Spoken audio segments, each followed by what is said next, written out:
All right, let's just jump right into it. Welcome to this explainer.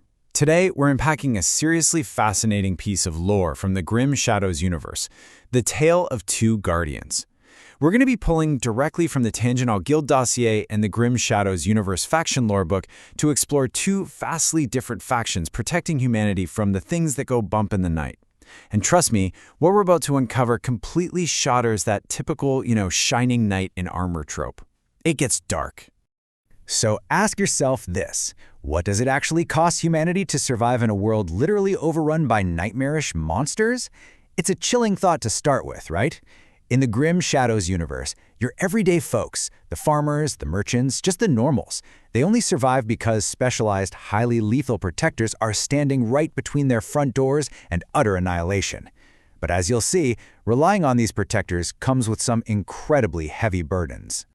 We are looking at two entirely distinct theaters of survival here. On one side, you've got the Deadlands. This is a cursed, deeply hostile region that's basically under constant siege by the undead and just nightmarish creatures. Then, on the other side, we have the vast, sprawling northern frontier known as Mistfalls. It's rough country, where isolated settlers live under this constant looming threat of mysterious things emerging from the mist. Two incredibly dangerous frontiers, and naturally, they demand two completely different kinds of saviors. Hex Hunters, cursed saviors. Let's shift our focus over to the Deadlands for a minute and step into the deeply ominous world of these guys. Okay, so the Hex Hunters. They're this highly secretive, professional monster hunting guild operating almost exclusively in the Deadlands. And get this, there are roughly only 100 active hunters at any given time. Not a big army at all. And their recruitment process? Man, it is incredibly bleak. They typically take in vulnerable children, often surrendered by deeply impoverished parents in exchange for a few coins. It's rough. These kids are then transformed into hunters, who travel and work strictly alone. Now, the one silver lining here? This brutal transformation actually makes them totally immune to the fatal curse of the Deadlands border. For a normal person, that curse would literally cause you to waste away and die in a week. But not these guys. Now you might be wondering, how did they survive that? The catalyst for this whole transformation is something called witch blood. It's a highly guarded alchemical mixture brewed directly from harvested monster parts. Taking that very first drink permanently rewrites a human's physiology. We're talking enhanced strength, crazy speed, rapid healing, and perfect night vision. But the cost is absolutely staggering. It creates a permanent, inescapable biological addiction. Oh, and a vital caveat to remember here: witch blood only grants about a 50% resistance to magic. So if a hunter makes one misstep against a powerful lich or a spellcaster, boom, they are instantly dead or mind-controlled. And the horrifying consequence of that addiction is a little withdrawal state known as the red curtain. If a hunter misses a dose, they don't just, get the sniffles. Their mind fractures into a complete homicidal rage. Under the red curtain, a hunter will slaughter anyone nearby without a single shred of reason. An innocent bystander, a local town guard, even a fellow guild member doesn't matter. And the absolute worst part, the timing is a total roll of the dice. It depends entirely on the specific monster parts they used in their last dose. This is exactly why the locals in the Deadlands are in this wild spot where they simultaneously depend on these hunters for survival, but are also absolutely terrified of them. So it all creates this inescapable biological loop that keeps the entire guild functioning. Step 1, track the monster. Step 2, kill it. 3, harvest specific body parts. 4, brew the witch blood. And 5, drink. They aren't just out there hunting for bounties or out of the goodness of their hearts. They are literally hunting for the physical raw materials they need to survive. It's all just to delay the madness of the red curtain for a little while longer. And everything, I mean literally everything about this process, is shrouded in this absolute, weaponized silence. The guild's true origins, the founders, completely unknown to the outside world. They operate out of a fortress called Helic, and its exact location is so fiercely hidden that people actually whisper rumors about the fortress physically or magically moving around. They're led by this enigmatic figure, Grand Hunter Grimsteel, whose true identity is still a total mystery. And remember those surrendered children who failed to survive the witch blood transformation? Yeah, they aren't cast out. They actually become the permanent support staff, cooks, guards, laborers. Which means the guild secretly operates a hidden society that's way larger than just those 100 active hunters. Mistwalkers, Frontier Sentinels. All right, let's pivot away from the tragic, secretive existence of the Hex Hunters to a much more grounded, stoic group. They guarded the frontier before the Empire gave it a name. The Order of Mistwalkers, or as they're commonly known, the Rangers of Highguard, have a truly ancient pedigree. We're talking predating the great imperial fortress of Highguard itself and even the dreaming empire of Dor. They aren't some occupying military force, they're an enduring product of the hard country they protect. So let's break down how they actually operate. These Rangers patrol Thrones Road and the broader Mistfall's frontier. The Order is made up mostly of humans and half-elves, operating under the symbol of the Great Stag, which is super fitting, representing an animal that's part of the wild rather than some invading force.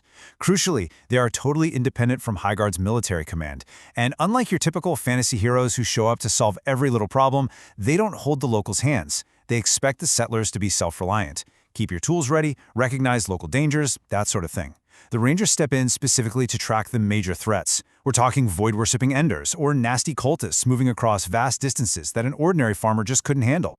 But these Rangers also play a really vital diplomatic role. They're basically walking between two worlds. See, because every single Ranger learns to speak Wood Elven and understands the local customs, the Mistwalkers are the only outsiders permitted to enter the highly secretive elven forest of Mistwood. No one else gets in. They act as these essential liaisons, navigating this really delicate balance between the expanding imperial authority of Highguard on one side and the ancient isolated customs of Mistwood on the other. And for the half-elves in the Order, this actually provides a profound sense of belonging. It's a place that finally embraces both sides of their ancestry, which is pretty cool.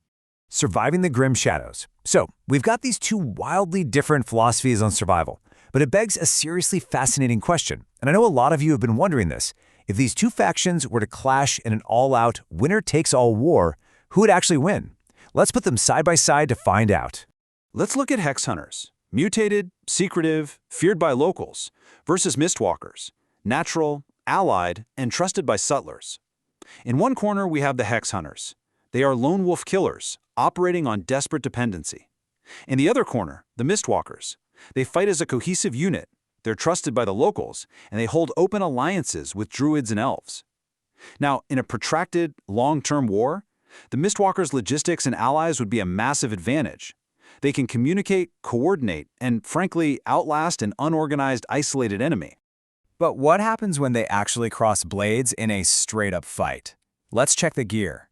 Hex Hunters rely on hardened leather modified for total silence. They wield heavy silver chains, spears, and hammers tailored for brutal, solitary kills.